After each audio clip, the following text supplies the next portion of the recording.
படிச்ச படிப்பும் ஏன் வேஸ்டா போகணும்? அதுவும் சரிதான். பொம்பளை பிள்ளைங்க சொந்த கால்ல நிக்கிறது என்னைக்குமே நல்லதுதான். ஆனா அதுக்காக ஒரு நூல்கண்டை எடுத்து தர மாட்டியா நீ? அத்தை, அது வேற எங்கேயாவது இருந்ததுன்னா உங்களுக்கு உடனே எடுத்து கொடுத்துருப்பேன். ஆனா அது அன்பு மாமா ரூம்ல இருக்கே. நீங்க சொன்னீங்கன்னு நானும் போவேன். அப்புறம் அத காணும் இத காணும்னு அன்பு மாமா எதையாவது சொல்லுவாரு. நீங்களும் நீதி நேர்மை நியாயம்னு அவங்க பக்கம் தான் பேசுவீங்க. எனக்கு எதுக்கு வம்பு? இந்த வீட்ல நீ ஒருத்தி தான் என் பேச்ச கேட்டுட்டு இருந்த. இப்ப நீயும் கேட்க மாட்டேங்கிற. வேண்டாம், எனக்கு யாரும் எதுவும் செய்ய வேண்டாம். என் வேலைய நானே பாத்துக்கிறேன்.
எவனுக்கோ பொறக்க போற குழந்தைக்கு இவன் பிரசவம் பார்க்க ஆரம்பிச்சிட்டானா?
என்னத்த என்ன வேலை பண்ணிருக்காங்கன்னு பாத்தீங்களா?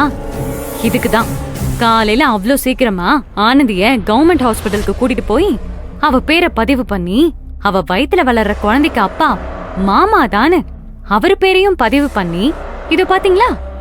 இதுதான் புரத சத்து கிட்டு. இதையும் வாங்கிட்டு நீங்க கையில வச்சிருக்கீங்களே அந்த கார்டையும் வாங்கிட்டு வந்து இங்க வச்சுட்டு அப்புறமா தான் வேலைக்கு போயிருக்காங்க. ஆனந்தி வயித்துல வளர்ற குழந்தைக்கு அப்பான்னு அன்பு மாமா சட்டப்பூர்வமா பதிவு பண்ணிட்டாரு. காலையில தான் அவங்க ஹாஸ்பிட்டல்ல இருந்து இங்க வந்துட்டு கம்பெனிக்கு போனாங்கல்ல, அப்பவே நான் பாத்துட்டேன்.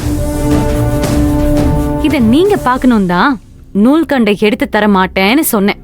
இவ்வளவு நாள் இத அவ வீடா மாத்த எல்லா வேலையும் செஞ்சுக்கிட்டு இருந்தா. இப்போ அந்த ஊர் பேர் தெரியாத குழந்தைய இந்த வீட்டு வாரிசாக்க பாக்குறாளா? நீங்க ஆனந்தி கேட்டான்னு எல்லா விஷயத்திலயும் பொறுமையா அட்ஜஸ்ட் பண்ணிட்டு போறீங்கல்ல, அவ இதுவும் பண்ணுவா இதுக்கு மேலையும் பண்ணுவா. நீங்க என்ன செய்யணும்னு இப்பவாது நல்லா யோசிங்கத்த.